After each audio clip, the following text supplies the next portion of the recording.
Introduction ഒന്നുമില്ല, നേരെ നമുക്ക് ക്വസ്റ്റ്യനിലേക്ക് പോവാം. ഒരു ഓൾജിബ്രിക് എക്സ്പ്രഷൻ വരുന്ന മോഡലിലെ ക്വസ്റ്റ്യന്. ഓക്കെ, അപ്പോൾ ഈ ടൈപ്പ് എന്തായാലും നമ്മൾ എക്സ്പെക്ട് ചെയ്യണം. കാരണം നമ്മുടെ 10ലെയും 9ലെയും എന്ത് വരുന്നുണ്ട്, ഓൾജിബ്രിക് എക്സ്പ്രഷനുമായിട്ട് ബേസ് ചെയ്ത ക്വസ്റ്റ്യൻ അല്ല, ചാപ്റ്റേഴ്സ് തന്നെ ഉണ്ടല്ലോ. അപ്പോൾ എന്തായാലും ഇമ്പോർട്ടൻ്റ് ആണ്. അപ്പോൾ അതും കൂടെ നമുക്ക് ഡിസ്കസ് ചെയ്ത് അവസാനിപ്പിക്കാം. ഓക്കെ, എന്താ ക്വസ്റ്റ്യന് പറയുന്നത്? In an examination a student score 4 mark for every correct answer. Correct ആൻസറിന് എത്ര മാർക്ക് കിട്ടും? 4 കിട്ടും. And losses 1 mark for every wrong answer. അപ്പം തെറ്റായ ആൻസറിന് എത്ര മാർക്ക് കുറയും?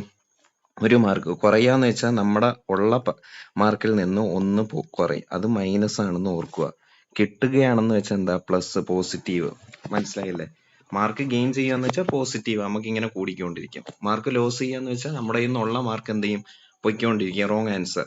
ഇഫ് ഈ അറ്റംപ്റ്റ്സ് ആൾ 60 ക്വസ്റ്റ്യൻ, മൊത്തം എത്ര ക്വസ്റ്റ്യൻ ഉണ്ട്? 60 ക്വസ്റ്റ്യനും ഉണ്ട്. അങ്ങനെ അവൻ എത്ര മാർക്ക് സ്കോർ ചെയ്ത്?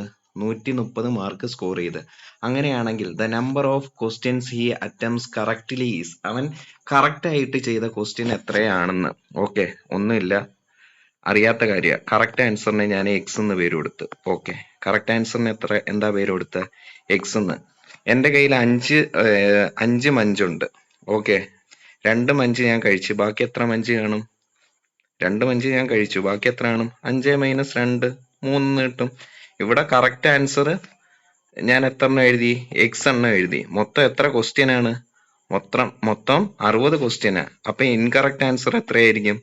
ഇവിടെ പറഞ്ഞതുപോലെ തന്നെ മൊത്തം 60 ക്വസ്റ്റ്യൻ ഉണ്ട്. എക്സ് കറക്റ്റ് ആക്കി, ബാക്കി എത്ര എണ്ണം തെറ്റി കാണും? 60ൽ നിന്ന് എക്സ് കുറച്ചാൽ പോരെ. അതിനാണ് ഞാൻ ഇവിടെ മഞ്ചിന്റെ കണക്കൊക്കെ പറഞ്ഞു. ഓക്കെ, ക്ലിയർ ആയി. ഓക്കെ, അപ്പൊ നമ്മള് വേറെ ഒരു കാര്യം ഇവിടെ പറയുന്നുണ്ട്. കറക്റ്റ് ആൻസറിന് എത്ര മാർക്ക് കിട്ടും? 4 മാർക്ക് കിട്ടും. അപ്പം കറക്റ്റ് ആൻസറിന് നമ്മൾ എങ്ങനെയാ ഡിനോട്ട് ചെയ്ത? എക്സ് എന്ന്. അപ്പം കറക്റ്റ് ആൻസറിന് എങ്ങനെയാ മാർക്ക് കിട്ടുന്ന? 4x എന്ന് കിട്ടും. പ്ലസ് എത്ര നെഗറ്റീവ് ആൻസർ ഞാൻ എഴുതി? 60 - x നെഗറ്റീവ് ആൻസർ എഴുതി. അപ്പൊ അതിനെ ഞാൻ എങ്ങനെ എഴുതും? 60 - x. ഇത് കറക്റ്റ് മാർക്കും. ഓക്കെ, ഇത് കറക്റ്റ് മാർക്ക്, ഇത് തെറ്റിയ മാർക്ക്. തെറ്റിയ മാർക്ക് എത്രയാ? -1 അല്ലേ? ഇൻറ്റു -1. 4x എന്ന് വെച്ചാൽ 4 × x. ഇത് തെറ്റിയ 60 - x × -1. ഓക്കെ, ഇനി ഇത് സോൾവ് ചെയ്യുമ്പോൾ 4x പ്ലസ് 60 × -1. ഇതിനെങ്ങനെ ചെയ്യണം? അപ്പം -60. ഈ പ്ലസ് മൈനസ് അടുത്ത് വരുമ്പോൾ ഇത് ക്യാൻസൽ ആയി പോകും. പിന്നെ -1 × -x പ്ലസ് x. ഇതെല്ലാം കൂടെ കൂട്ടിയപ്പോൾ അവന് എത്ര മാർക്ക് കിട്ടിയ? 130. ക്വസ്റ്റ്യൻ ഉണ്ടേ. ഇനി നമുക്ക് പഴയതുപോലെ നമ്മുടെ എക്സിന്റെ വില കണ്ടുപിടിച്ചാൽ മതി.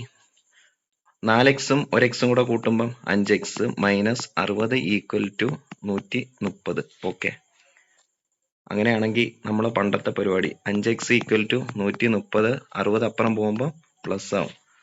ഇതിന്റെ ബാക്കി ഞാൻ ഇങ്ങോട്ടേക്ക് എഴുതുക കേട്ടോ, ശ്രദ്ധിച്ചാൽ മതി.